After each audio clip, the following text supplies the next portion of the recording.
તો જય હિન્દ ને જય ભારત. સ્વાગત છે આજના આપણા નવા બ્લોગમાં. ઘણા સમયથી વિડીયો અમે આવ્યો નથી.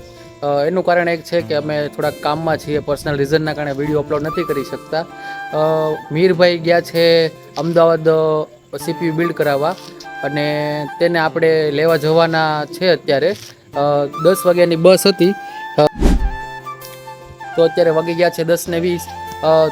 મીરભાઈનો કોલ આવે એટલે આપણે મીરભાઈને લેવા જવાના છે. મીરભાઈ 10 વાગે ભાવનગર આવી જવાના હતા. મીરભાઈનો કોલ આવે એટલે આપણે એને લેવા નીકળી જઈએ. હવે આપણે તૈયારી કરી નાખીએ મીરભાઈને લેવા જવાની.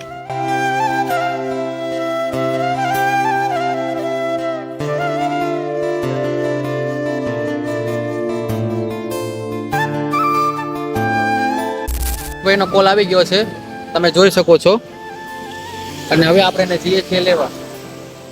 હા મિહિર, હા તું ઘોઘા સકલ ઉભો રહે, હું લેવા આવું જ છું. હા, બસમાંથી ઉતરી જજે. હા, હું આવું જ છું. ઓકે.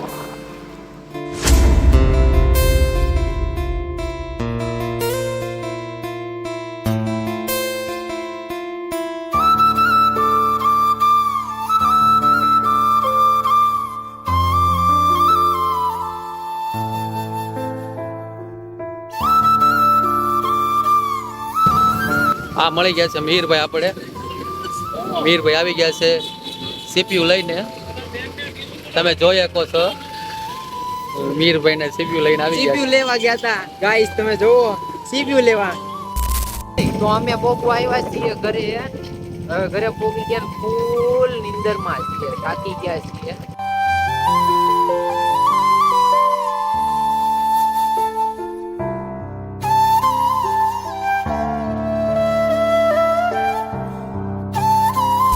તો ફાઇનલી હું ઘરે પોગી ગયો છું. સીપીયુ અમદાવાદ લેવા ગયો તો તમે જોઈ શકો. સીપીયુ લઈને આખી અમદાવાદની ટ્રીપ કરીને ઘરે પોગી ગયા. ભાઈ લેવા આવ્યા હતા, તમને વાત કરીએ એમ ઘોઘા સર્કલથી. અને હવે કાલના દીમાં હવે કોમ્પ્યુટરનું સેટઅપ કરવું પડશે. કેમ લાગે? કાલના દીમાં આપણે કરી નાખીએ. આગલા ઓલુકમાં દેખાડજે અમારું કોમ્પ્યુટર કેવું છે. અને આજે અમારે ઓચિંતાનું મારે જવાનું થયું, એટલે ને અભયભાઈએ કીધું હતું કે મને એમ તો હવે વહેલા કીધું હોત તો થઈ જત, પણ હવે હાલો બીજી વાર જશું, બરોબર. પછી ઘરે પહોંચ્યા ને ત્યાં જ મારા મિત્રનો ફોન આવી ગયો કે અહીંયા આવો, તારી દુકાને બેસે. તો હવે એની પાસે થોડીક વાર જતાઈએ, અને ફૂલ થઈ ગયો. હવે એને ના તો ન પડાય, હવે મારો ભાઈબંધ છે એટલે આપણે એની પાસે જતાઈએ, ઘડીક બેસીએ, આરામ બારામ કરીએ. તો એ આમે મારી દુકાને જ બેઠો, હું તમને મળાવું એની પાસે. લથડિયા ખાય છે અત્યારથી, તમે જોવો. હવે આપણે એની પાસે જઈએ છીએ અત્યારે, એની મુલાકાત કરાવું તમને. એ મોટો ધંધાદાર વ્યક્તિ છે. કાંઈ ગયો જય? આ રહ્યો, એનો ફોન આવ્યો તો અહીંયા જ છે ને. અહીંયા હું તને વ્લોગમાં મુલાકાત કરાવું.